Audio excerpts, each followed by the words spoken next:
कानपुर शहर में जया अपने बेटे अजय के साथ रहती थी। उसे पिज्ज़ा खाने का बहुत ही ज़्यादा शौक था।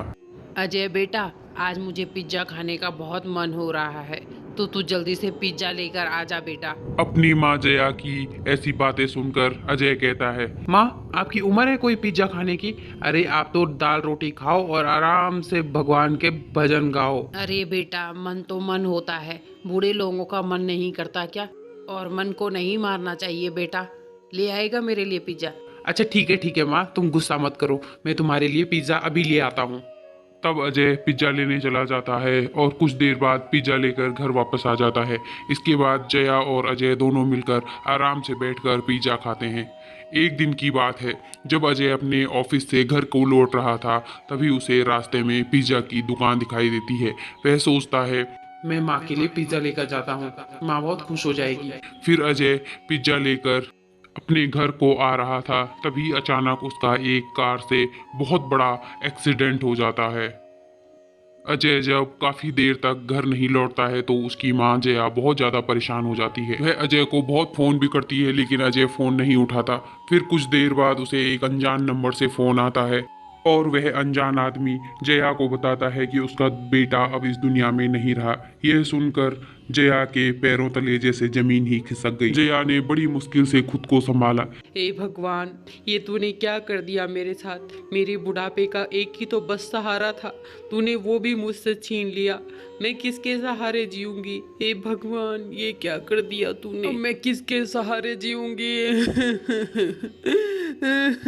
जया की ऐसी हालत देखकर उसके पड़ोसी उसे सांत्वना देकर वहां से चले जाते हैं। अजय के जाने के बाद जया बिल्कुल अकेली हो जाती है। वह बार बार अजय की बातों को याद करके रोया करती थी।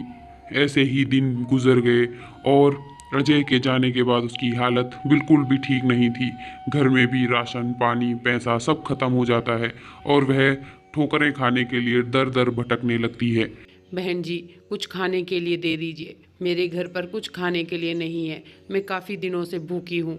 बहन, मैं आपको खाना तो दे देती, लेकिन खाना हम सबका हो चुका है और खाना खत्म भी हो गया है अभी। ऐसा कहकर वह औरत अपने घर के अंदर चले जाती है और दरवाज़ा बंद कर देती है। उसने बहुत लोगों से खाना मांगा लेकिन किसी ने उसकी मदद नहीं की। जया बहुत ज़्यादा भूखी थी और परेशान भी थी। अपनी ऐसी हालत देखकर जया सोचती है, अगर मेरा बेटा जिंदा होता तो मेरी ऐसी हालत कभी नहीं होती। मेरा बेटा तो सबकी मदद किया करता था, लेकिन आज सब लोग भूल गए हैं कि उसने इन लोगों की कितनी मदद की है। आज उसकी माँ को मदद की जरूरत है, लेकिन कोई भी आज मेरी मदद नहीं कर रहा है। वह यह सब सोच ही रही थी कि तभी वहाँ एक अनजान औरत आ जाती है। वह जया से पूछती है। क्या हुआ बहन, तुम क्यों रो रही हो? फिर जया उस औरत को अपनी आप बीती सुनाती है। क्या बताऊं बहन, मेरा जवान बेटा इस दुनिया से चला गया और उसके जाने के बाद कोई भी मेरा बुढ़ापे का सहारा नहीं है। मैं किसके सहारे जीऊं? और मेरे पास खाने के लिए भी पैसे नहीं हैं। ऐसे में मैं क्या करूं? जया की ऐसी बातें सुनकर वह औरत कहती है, ऐसे हिम्मत हारने से कुछ नहीं होगा बहन। आप ऐसा करो, जो आपको खाने पीने की चीज़ अच्छे से बनानी आती हो, आप उसे बनाकर बेचो। आजकल लोगों को बाहर का खाना बहुत पसंद आता है और आपकी कमाई का जरिया भी बन जाएगा। ऐसा कहकर वह औरत वहां से चली जाती है। फिर जया सोचती है। मैं ऐसा क्या करूं जिससे मेरी कमाई हो? फिर जया को पिज्जा का ख्याल आता है। वह सोचती है, क्यों ना मैं पिज्ज़ा बनाकर बेचूं और इससे थोड़ा मेरी कमाई भी हो जाएगी, घर में थोड़ा पैसे आ जाएंगे। फिर जया अपने पुराने रखे हुए जेवरों को बेच देती है और अपने घर के सामने एक छोटा सा ठेला लगाकर पिज्ज़ा बनाकर लोगों को बेचने लगती है। लोगों को जया के हाथ का पिज़्ज़ा बहुत ही ज़्यादा पसंद आता है और धीरे धीरे उसकी दुकान भी बहुत बड़ी हो जाती है और उसकी कमाई अच्छी होने के कारण अब वह एक अमीर औरत बन जाती है। फिर एक दिन उसकी दुकान पर एक छोटा सा बच्चा आता है। आंटी, आंटी, मुझे बहुत भूख लगी है, कुछ खाने को दे दो ना आंटी, मैं बहुत भूखा हूँ। अरे बेटा, वो सब तो ठीक है, लेकिन तुम्हारे मम्मी पापा कहाँ हैं? तुम अकेले क्यों घूम रहे हो बाजार में? आंटी, मेरा इस दुनिया में कोई नहीं है, मैं अनाथ बच्चा हूँ। ऐसा सुनकर जया अपनी दुकान से बाहर आती है। हाँ हाँ बेटा, तुम्हारा जो मन करे तुम वो खाओ।